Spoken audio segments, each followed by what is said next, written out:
All right, so today we're going to be looking at something pretty interesting.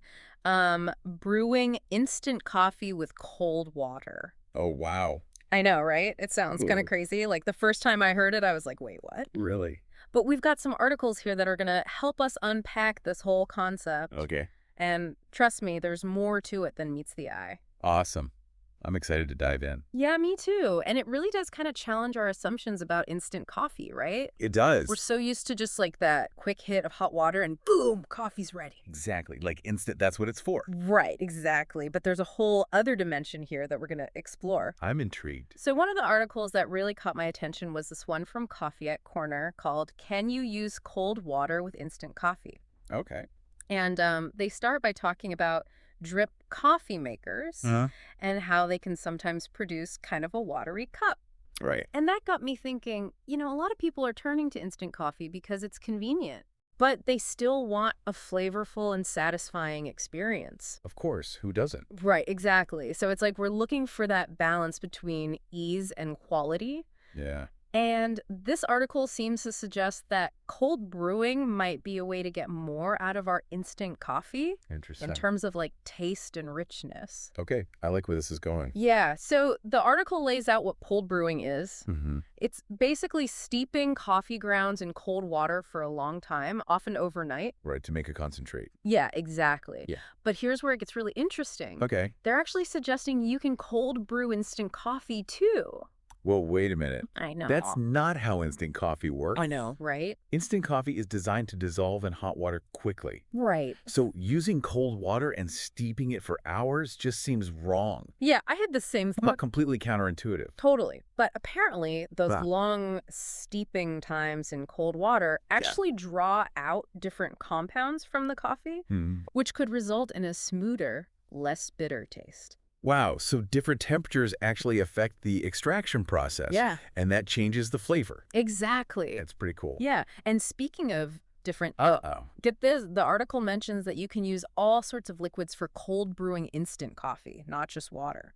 Really like what? They mention milk cream, even iced tea. Iced tea? What? I know, right? That's wild. That's a combination I never would have considered. I mean, are we talking about like classic sweet tea or are we getting fancy with herbal infusions? That is a great question, and the article doesn't specify. Oh, man. But just imagine the possibilities, right? Oh, yeah. A cold brew instant coffee with a hint of vanilla from almond milk, Yeah. or a refreshing blend with iced green tea and a squeeze of lime. All right, you're speaking my language now. Okay, so now you're making me really want to experiment. Me too. But before we get too carried away with all these different flavor combinations, let's address the elephant in the room. Does cold brewing instant coffee actually change anything? Right. I mean, the article mentions that cold water can increase saturation for a richer taste, but then it also says hot water is better for dissolving the coffee quickly and releasing those classic aromas, so it feels a bit contradictory. Yeah, it does seem like a contradiction on the surface. Right.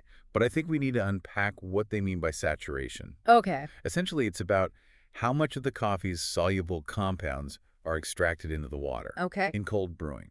Because the process is so slow and gentle, the water has more time to become fully saturated with those flavor molecules. So it's like really absorbing all that flavor. Exactly, and that potentially leads to a more intense and complex taste. So it's not that hot water can't achieve saturation. Right. It's just that cold water, because of the extended steeping time, might lead to a different level of saturation. Yeah. And therefore a different flavor experience. Exactly. It's like comparing a quick stir fry to a slow-cooked stew. Oh, that's a good analogy. Both methods achieve the end goal of cooked food, Right. but the flavors and textures are distinct because of the cooking time and temperature. That makes a lot of sense. Yeah. So it's not really a contradiction, but rather two different approaches that could yield different results. Exactly. And the article does mention that cold brewing can result in a stronger brew, Mm-hmm. but I'm guessing that refers more to a concentrated flavor Yeah. because of the longer steeping time, Right. not necessarily a higher caffeine content. That's a very astute observation.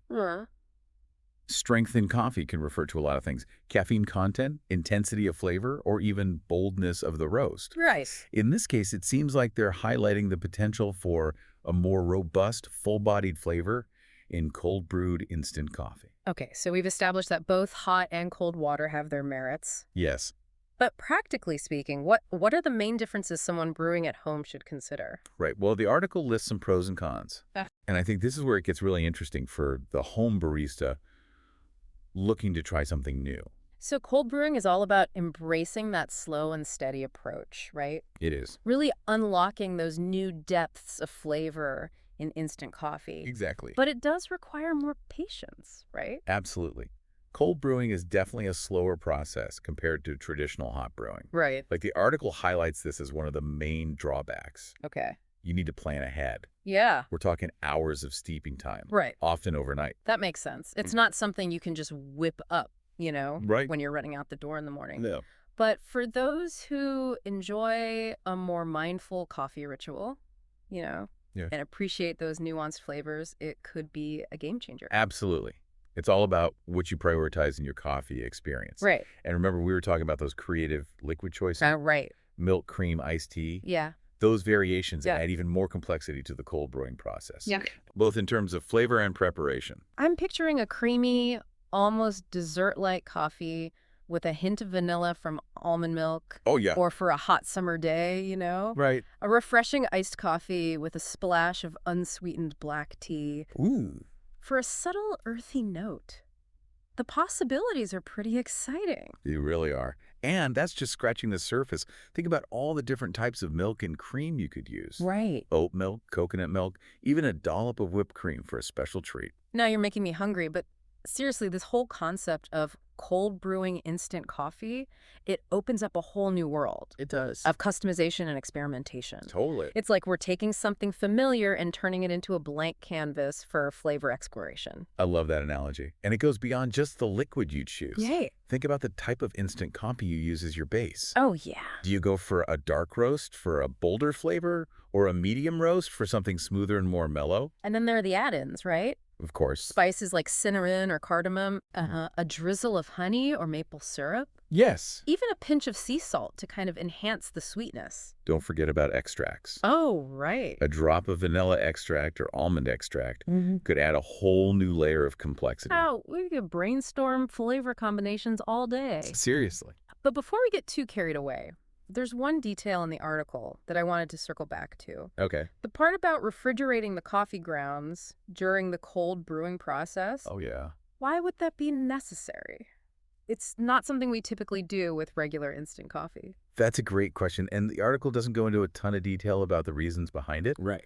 But I have a few theories. Okay. Based on what we know about cold brewing in general, Yeah. refrigeration could help to slow down the extraction process even further, Okay. creating an even smoother and more mellow flavor profile. So it's like we're taking the slow and steady to a whole new level. Exactly. It reminds me of how people use slow cookers, to develop those deep, rich flavors in their meals. Absolutely. Yeah. By slowing down that interaction between the coffee granules and the liquid, Right. we're essentially allowing the flavors to unfold gradually over time. It's like giving them the space to breathe Exactly. and develop their full potential. I love that. It's making me think of those age-old traditions, Well, yeah. like slow fermentation, Mm-hmm. like making sourdough bread Yeah. or aging cheese. Yeah. It's all about harnessing time and temperature Yeah. to create something truly special. It's an art form. It really is. So for anyone listening who might be feeling a little intimidated by the idea of cold brewing instant coffee, Yeah. what would be your advice? I would say start simple. Okay. Begin with your favorite instant coffee in cold water. Yeah. Use that 4 times the liquid ratio we mentioned earlier. Right. Let it steep in the refrigerator overnight Okay. and see what you think. Yeah. That's your baseline. Okay, cool. Then you can start experimenting with different milks or creamers, sweeteners, Yeah. or even spices. That's a great point. Starting with a simple recipe, you can really appreciate how those subtle flavor differences emerge Yes. with the cold brewing process. It's like a taste bud boot camp. Precisely. Once you've mastered the basics, you can let your imagination run wild. Okay. Think about flavor profiles you enjoy in other drinks or desserts. Right. And see how you can translate those into your cold brew instant coffee creations. This is making me think about those gourmet coffee shops with their fancy seasonal drinks. Right. Pumpkin spice lattes, Huge. peppermint mochas, all those decadent concoctions. Yeah. What if we could recreate those flavors at home? Ooh. but with cold brewed instant coffee as our base. Now you're talking. Yay! Imagine a cold brew instant coffee with a hint of pumpkin spice and a swirl of whipped cream. Okay, stop. We need to stop. I'm getting way too hungry. Sorry. But seriously, the creative possibilities are endless. I know. It's like we're unlocking a whole new dimension of instant coffee. I couldn't agree more. It's about transforming something ordinary into something extraordinary. Right. And the best part is, it's all about personal discovery. Yeah. There's no right or wrong way to do it. Right. It's about finding what brings you joy in your cup. Well said. So before we wrap up, I want to issue a challenge to everyone listening. Oh, a challenge. I like it. We've talked about different liquids, refrigeration, the potential for some seriously amazing flavor combinations. Yeah. Now it's your turn. What creative, cold brewed instant coffee recipes can you come up with? That's a good one. I'm picturing like a cold brew instant coffee infused with warming spices, Ooh. like cinnamon and cardamom, Yeah. maybe with a touch of honey for sweetness. Oh, yeah. Perfect for like a cozy autumn evening. That sounds divine. I'm thinking maybe a tropical twist. Okay. Cold brew instant coffee with coconut milk, Uh-huh. a splash of pineapple juice, Bites. and a sprinkle of toasted coconut flakes. Those are some fantastic ideas. I can't wait to hear what our listeners dream up. All right, coffee lovers, it's time to get creative in the kitchen. Go forth and cold brew some instant coffee magic. Have fun. And don't forget to share your experiments and discoveries with us. Until next time, happy brewing.